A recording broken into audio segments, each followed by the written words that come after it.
Aujourd'hui, 20 octobre, le Burkina Faso célèbre la 24e journée nationale de la liberté de la presse. La 27e édition du FESPACO, vous le savez, bat son plein actuellement à Ouagadougou. Les acteurs du monde de la presse accompagnent l'événement. À l'occasion de cette journée, ils réfléchissent autour du thème « Contribution de la presse au rayonnement du cinéma africain ».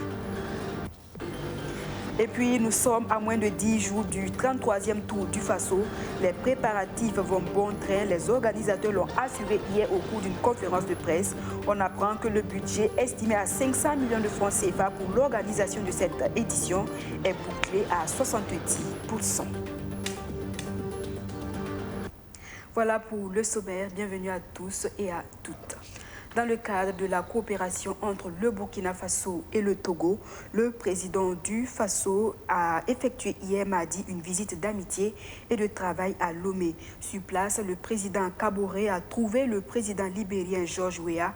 Les présidents burkinabés, libériens et togolais ont eu une séance de travail avec le président turc Recep Tayyip Erdogan, présent également sur le sol togolais dans le cadre de sa tournée africaine. La coopération et les questions sécuritaires et d'intégration sous-régionale étaient au cœur des échanges entre les chefs d'État. Je vous propose d'entendre le ministre en charge des Affaires étrangères, Alpha Bari. Alors, il est vrai que c'est un sommet, un mini-sommet qui réunit 4 chefs d'État, le président turc et le président togolais, libérien et burkinabé. Mais au-delà donc de cette rencontre quadripartite, nous avons tenu une bilatérale, c'est-à-dire une rencontre entre les 2 chefs d'État et les 2 ministres des Affaires étrangères, c'est-à-dire donc entre le Burkina Faso et la Turquie, sur les questions qui nous concernent directement entre nos 2 pays. La Turquie est un partenaire important, c'est une puissance et le Burkina Faso entend bénéficier donc du savoir-faire et des capacités, des possibilités de cette puissance-là pour accompagner à la fois son développement et assurer sa paix et sa sécurité. Ce chiffre pour poursuivre ce journal, vous ne le savez peut-être pas, plus de 700 audiences, c'est le nombre d'audiences auxquelles l'agence judiciaire de l'État a été présente pendant les 9 premiers mois de l'année pour défendre et représenter l'État, convoqué pour la plupart du temps pour violation de la loi ou pour détournement de pouvoir, entre autres. Ces différents contentieux entre l'État et ses démembrements ne sont pas sans conséquence sur son budget. On en veut pour preuve les 5 milliards de francs CFA que l'État a perdus en 2021 pour l'indemnisation des victimes. Face à cette situation, l'AGE joue la carte de la prévention. Elle a rencontré lundi dernier les structures déconcentrées de l'État de la région de la boucle du Mouhoun pour une séance d'échange, d'information et de sensibilisation. Maxime Ilboudo et Benjamin Kwame pour plus de précisions. Au Burkina Faso, les contentieux impliquant l'État et ses démembrements vont de nature croissante. Les plus récents sont les recours en annulation pour excès de pouvoir, ainsi que les recours de reconstitution de carrière ou de reclassement des agents de l'État. Ces différents contentieux ne sont pas sans conséquence sur le budget de l'État.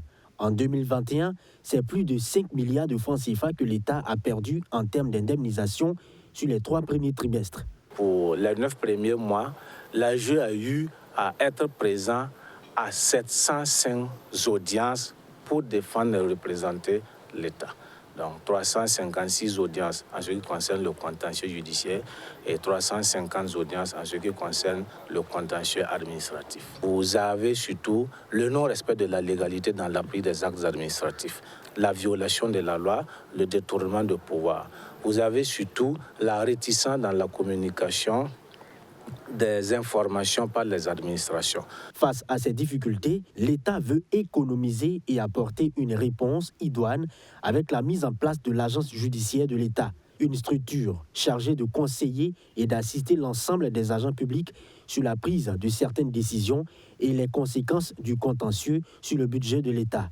L'agence a pour mission aussi d'exécuter les décisions de justice prononcées à l'encontre ou au bénéfice de l'État et l'indemnisation des victimes d'accidents de la circulation impliquant les véhicules appartenant à l'administration publique.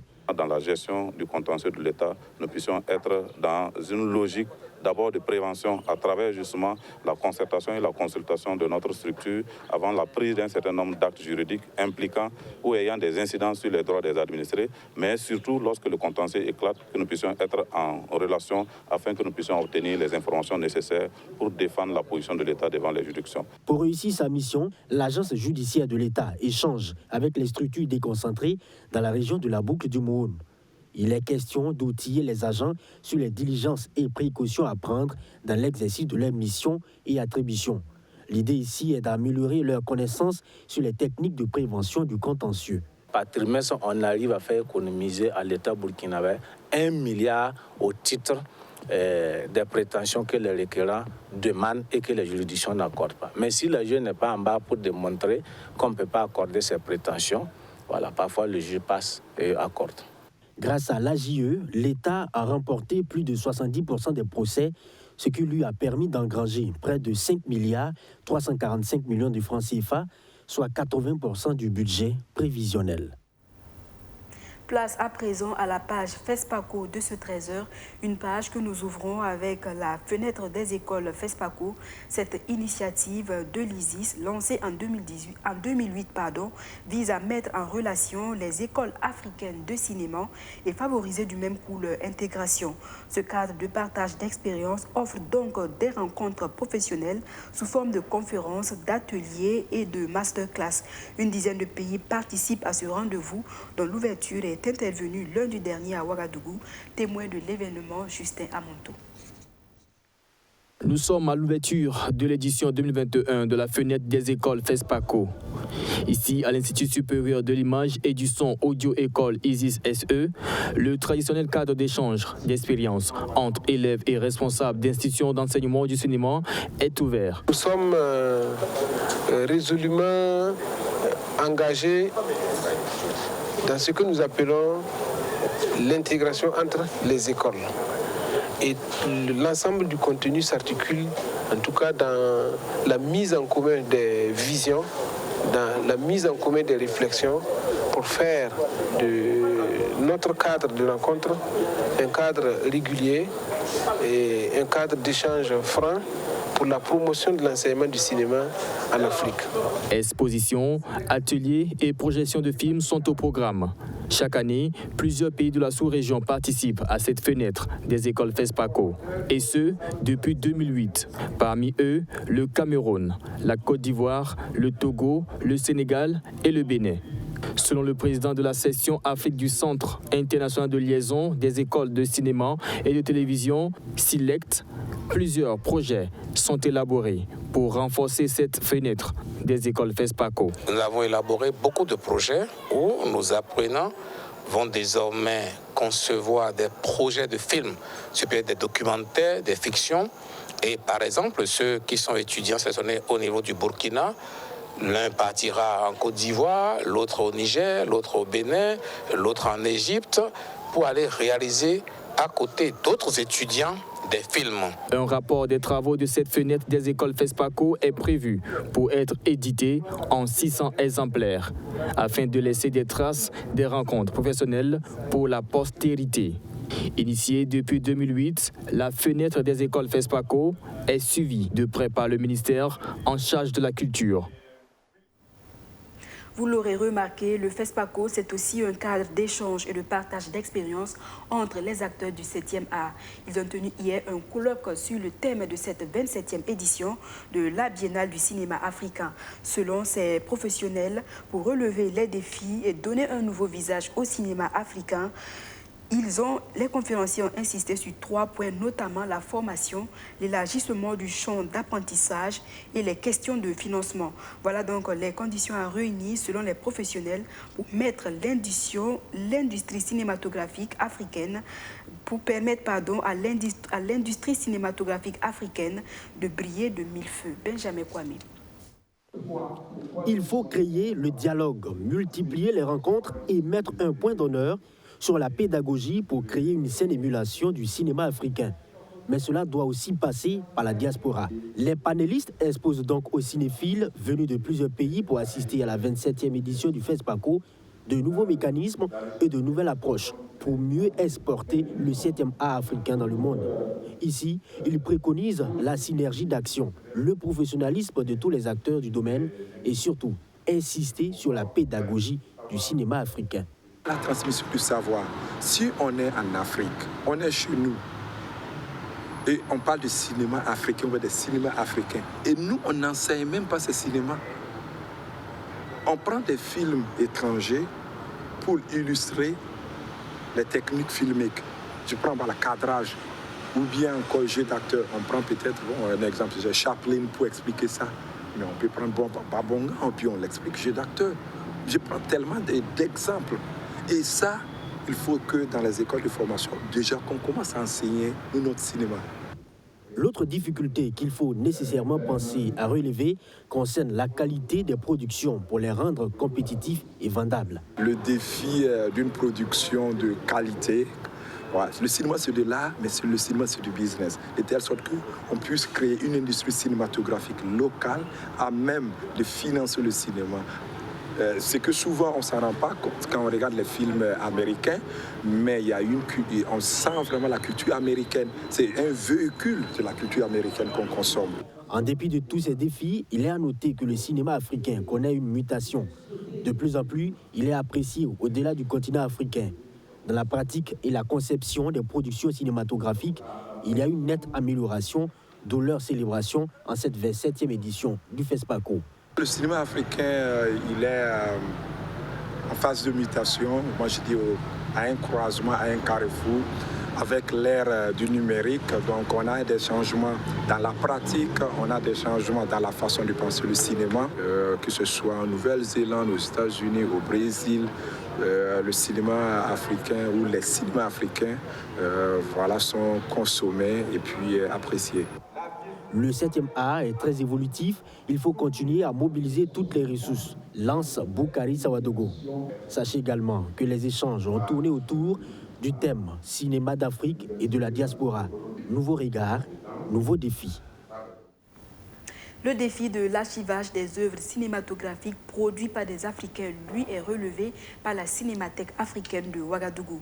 La CAO, qui se présente depuis 1989 comme la mémoire du cinéma africain, fait tout de même face à des difficultés. Et puis fait face, la médiathèque africaine de Ouagadougou a convié les professionnels des archives de l'audiovisuel africaine à un atelier de réflexion en vue de dégager des pistes de solutions pour l'essor de leur métier. Abdou Aziz Sari.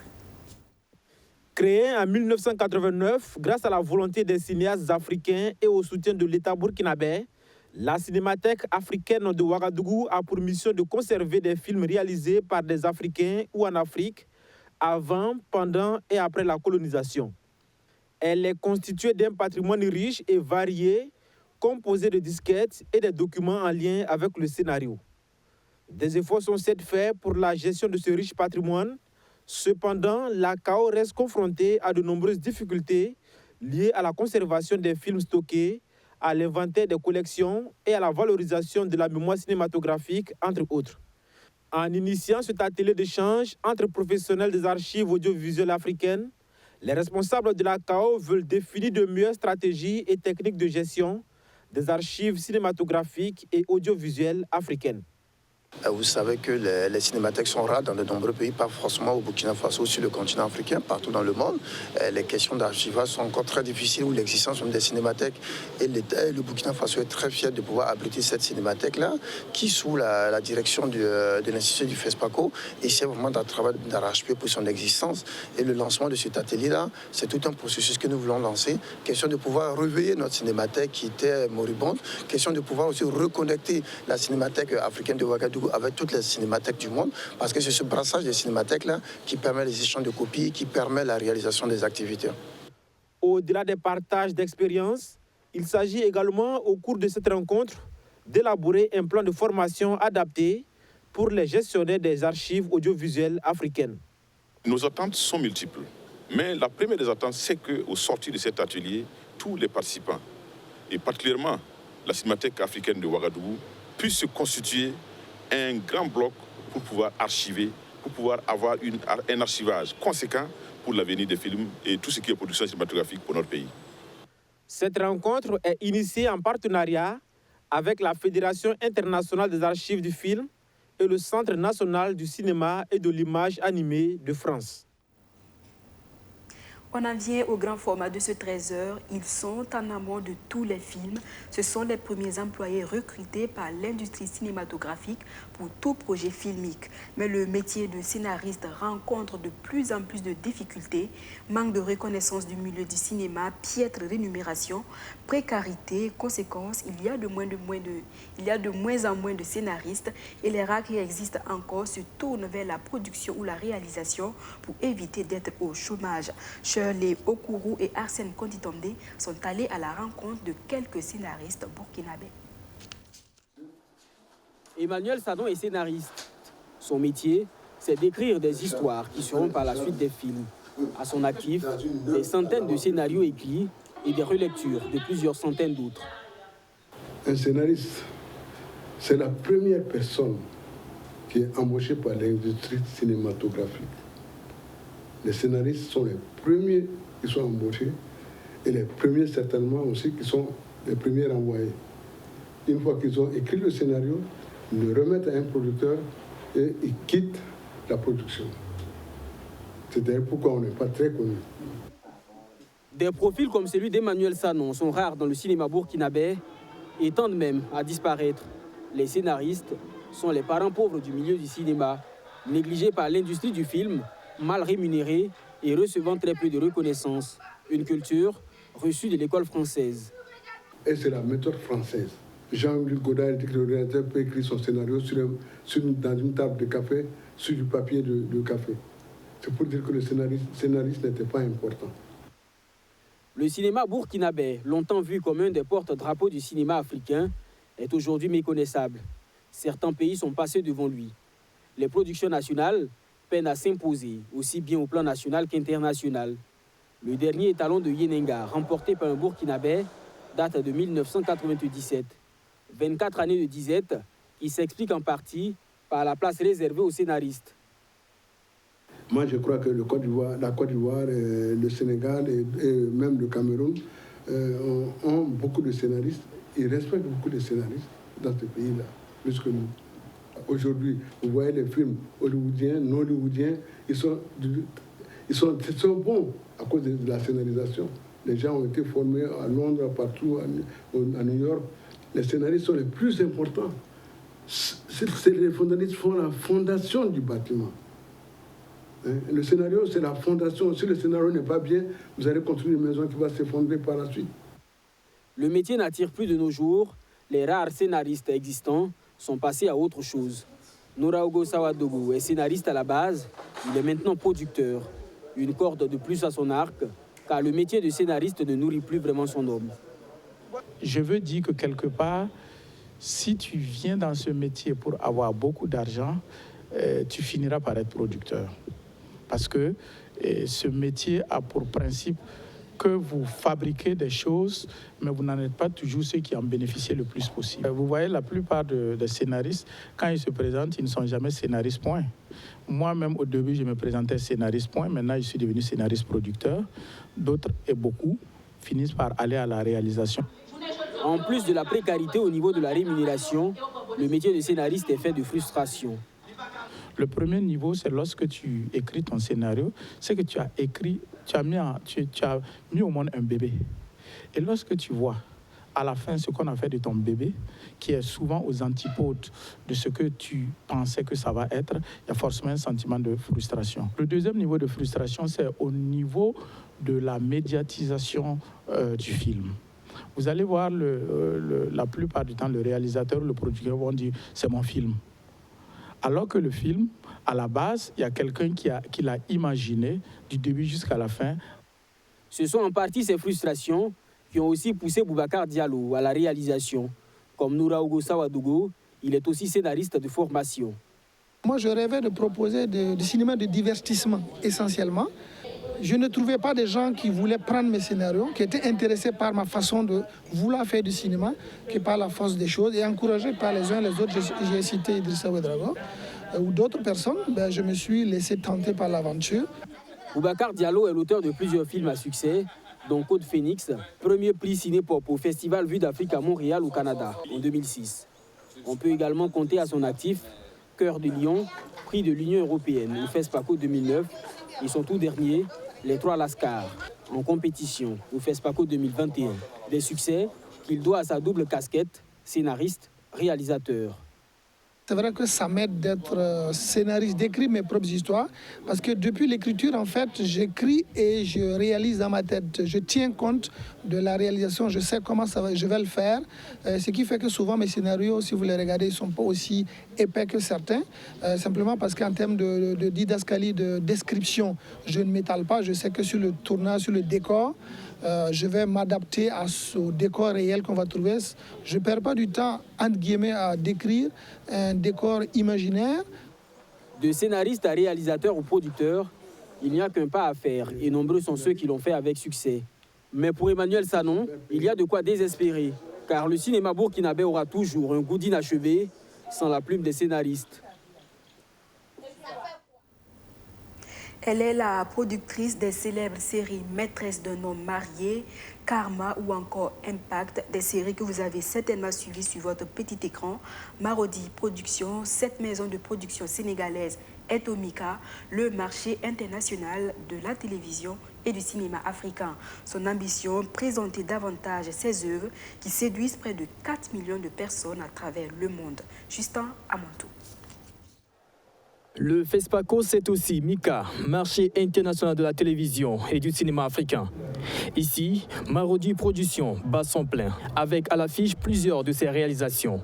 Reconnu à travers ses productions audiovisuelles qui touchent près de 4 millions d'abonnés à travers le continent, Marodi TV crée des émotions fortes et de qualité pour les consommateurs du Sénégal et d'Afrique en général. Nous avons voulu être là parce qu'il était important de participer à cette édition. Marodi présent au FESPACO, c'est montrer la culture africaine, c'est montrer la culture sénégalaise, mettre en avant toute la richesse et la diversité que nous avons dans nos productions. Venir au FESPACO, c'est aussi rencontrer tous les producteurs de l'Afrique, rencontrer des scénaristes et des réalisateurs et tisser des liens solides et très forts qui puissent nous permettre de pouvoir faire de grandes choses après. Avec sa série Adia qui retrace le quotidien d'une famille sénégalaise typique, Marodi Productions a totalisé plus de 400 millions de vues sur les réseaux sociaux. En 8 ans, Marodi est devenue la première chaîne YouTube d'Afrique de l'Ouest francophone avec plus d'1,5 milliard de vues cumulées et plus de 3 800 000 abonnés. Donc aujourd'hui, au-delà de ces performances-là, nous souhaitons vraiment, dans le cadre de notre stratégie d'expansion, rencontrer des jeunes d'Afrique de l'Ouest, des autres pays, que ce soit du Mali, du Burkina Faso, de la Côte d'Ivoire, et voir avec eux, avec les créateurs de contenu, avec les autres producteurs, quelle stratégie tisser pour hisser l'audiovisuel ouest-africain au sommet. Pour Marodi TV, il faut séduire et convaincre les consommateurs de tous les âges à travers le monde. L'objectif est d'élever haut le cinéma africain. Dans le reste de l'actualité, 37e au monde, 5e en Afrique et 1er en Afrique francophone, c'est le classement du Burkina Faso en matière de liberté de presse. En matière de liberté de presse, malgré ce classement honorable, les organisations professionnelles comme le Centre national de presse Norbert Zongo tirent la sonnette d'alarme. On note en effet un recul en matière de liberté de presse. Chaque année depuis 2018, la recrudescence des actes de violence constatés selon le rapport 2020 sur l'état de la liberté de la presse. C'est dans un tel contexte que acteurs du cinéma et hommes de médias se sont réunis à la faveur de la 24e journée nationale de la liberté de la presse autour du thème « Contribution de la presse au rayonnement du cinéma africain ». Luc Pacbelguet. Voyez-vous, dans les années 1960 et 1970, quand l'Afrique était en proie au régime dictatoriaux et d'exception, c'est le cinéma qui jouait en partie le rôle de la presse. Le 7e art dénonçait à travers le grand écran les injustices sociales, mais aussi la colonisation et l'impérialisme. De même, des hommes de médias ont contribué à la création du FESPACO en 1969. Depuis lors, une histoire d'amour est née entre le FESPACO et les hommes de médias.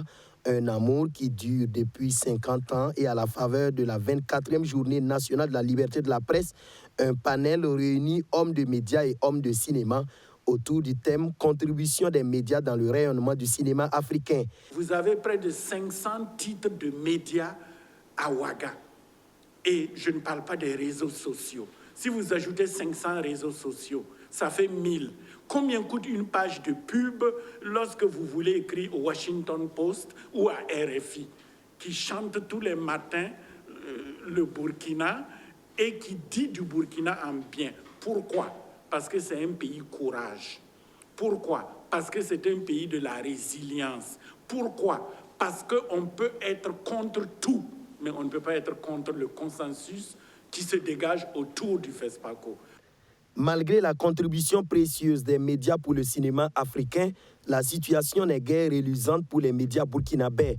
Le rapport 2020 sur l'état de la liberté de la presse, publié le 3 mai 2021 par le Centre national de presse Norbert Zongo, attribue la note de 2,41 sur 4 contre 2,50 en 2019 et 2,68 en 2018 comme indice de la liberté de presse.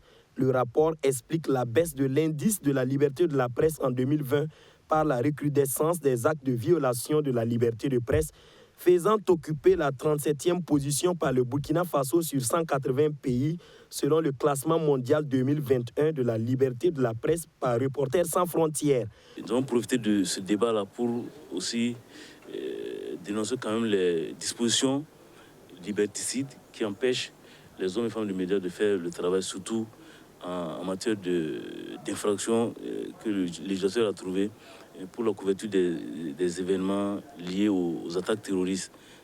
C'est totalement interdit, c'est une omerta qui ne dit pas son nom. Donc c'est l'occasion en tout cas d'interpeller les acteurs des médias, les politiques, et les organisations de la société civile, les défenseurs des droits de l'homme, pour que cette journée-là nous permette de maintenir toujours le combat pour la défense et la liberté d'expression de presse, parce que ce sont les libertés fondamentales. Comme à chaque journée nationale de liberté de la presse depuis 24 ans au Burkina Faso, la veille est de mise chez les associations professionnelles des journalistes et des médias. L'état de la liberté de la presse qui ne cesse de se dégrader selon le Centre national de presse Norbert Zongo n'honore pas le pays. Ce recul en matière de liberté de la presse s'observe chaque année depuis 2018. Néanmoins, en Afrique, le Burkina Faso est classé 5e derrière l'Afrique du Sud, le Ghana, le Cap-Vert et la Namibie, et premier en Afrique francophone en termes de liberté de presse. Un mot de religion dans ce journal. Les fidèles musulmans ont célébré dans la nuit du lundi à mardi dernier le Maouloud, ou la naissance du prophète Mahomet, paix et salut sur lui. Une nuit marquée par des prêches, lecture de Coran et prières. Le cheikh Abdul Agib Aziz Soré a invité ses fidèles à se consacrer à la prière pour le retour de la paix et de la cohésion sociale au Burkina Faso. Abdul Aziz Sari. Sur le plateau omnisport de Somgandé, des milliers de fidèles musulmans.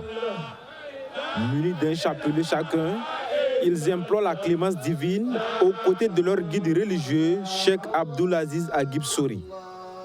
C'est la célébration du Maouloud, l'anniversaire de la naissance du prophète Mahomet.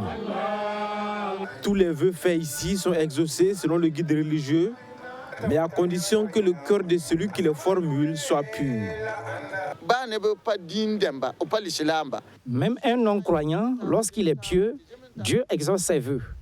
Mais aujourd'hui, on voit des gens dans les églises et mosquées à tout moment sans que Dieu n'exauce leurs vœux, tout simplement parce qu'ils ne sont pas fidèles à lui.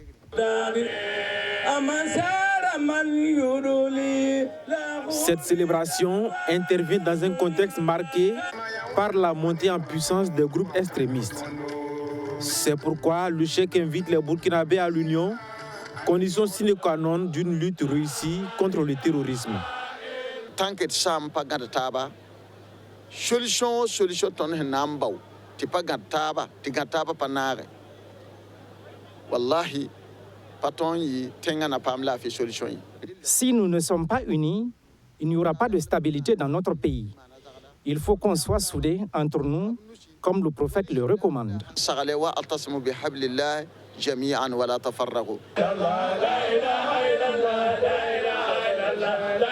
Au-delà des prières, cantiques, prêches et lectures coraniques, cette soirée du Maouloud a été également l'occasion pour certains non-musulmans de se convertir à l'islam. Dernier point de ce journal et nous parlons de vélo. À moins de 10 jours de la 33e édition du Tour du Faso, le comité d'organisation était face à la presse pour livrer les dernières informations liées à cette fête du cyclisme burkinabé. On apprend que les 16 équipes participantes ont confirmé leur présence et le budget de 500 millions de francs CFA alloué à l'organisation est bouclé à 70%. Mais qu'à cela ne tienne, les organisateurs ont rassuré la réussite de cette 33e édition sur tous les plans. Luc Pacbelgen. C'est dans 10 jours que sera donné le top départ du 33e Tour cycliste international du Faso. À partir du 29 octobre 2021, 16 équipes de 14 pays prendront le départ à Banfora pour 10 étapes à parcourir. À nos jours, le budget est bouclé à 70% et le comité d'organisation compte bien organiser un tour sans ardoise à cette édition. À ce jour, les différentes commissions sont à pied d'œuvre pour apporter les dernières touches et les derniers réglages pour un Tour du Faso réussi. Sur le plan de la participation des équipes, nous sommes heureux de vous informer que 16 équipes issues de 14 pays ont confirmé leur présence au Tour du Faso 2021. Les animations podium cette année verront la participation d'artistes de renom dans les villes étapes. Si au niveau des équipes masculines, les 16 équipes ont toutes confirmé leur participation, au niveau des équipes féminines, 5 pays se sont annoncés pour l'instant pour une course cycliste internationale féminine inscrite au programme. Le Tour du Faso 2021, c'est 6 maillots majeurs et 10 écharpes. Le maillot le plus disputé sera le maillot jaune, suivront les verts, ceux des points chauds, du meilleur jeune, du meilleur africain parrainé par l'ambassade des États-Unis et du premier burkinabé. À l'heure actuelle, nous avons 16 équipes qui ont officiellement déclaré leur participation avec bulletin d'engagement. Nous avons premièrement la Suisse, la Hollande, l'Allemagne, l'Afrique du Sud, la Belgique, la France, l'Algérie, le Cameroun, la Côte d'Ivoire, RD Congo, le Mali, le Bénin, plus les 3 équipes du Burkina, à savoir l'équipe nationale du Burkina, l'équipe régionale du centre et l'équipe régionale de l'Ouest. Concernant le cyclisme féminin, nous avons enregistré 4 pays qui se sont annoncés avec bulletin d'engagement également. Notamment, il y a la Côte d'Ivoire, le Cameroun, le Bénin et la Guinée. Sur l'étape Coupéla-Zorgo, un hommage sera rendu à Francis Ducreux, Monsieur Tour du Faso, disparu au cours de l'année, dont l'ombre va planer sur ce 33e tour. Voilà, ainsi s'achève notre version de l'actualité de ce 20 octobre 2021. Merci de nous avoir suivis. Je vous retrouve, Dieu voulant, demain pour un autre point de l'actualité.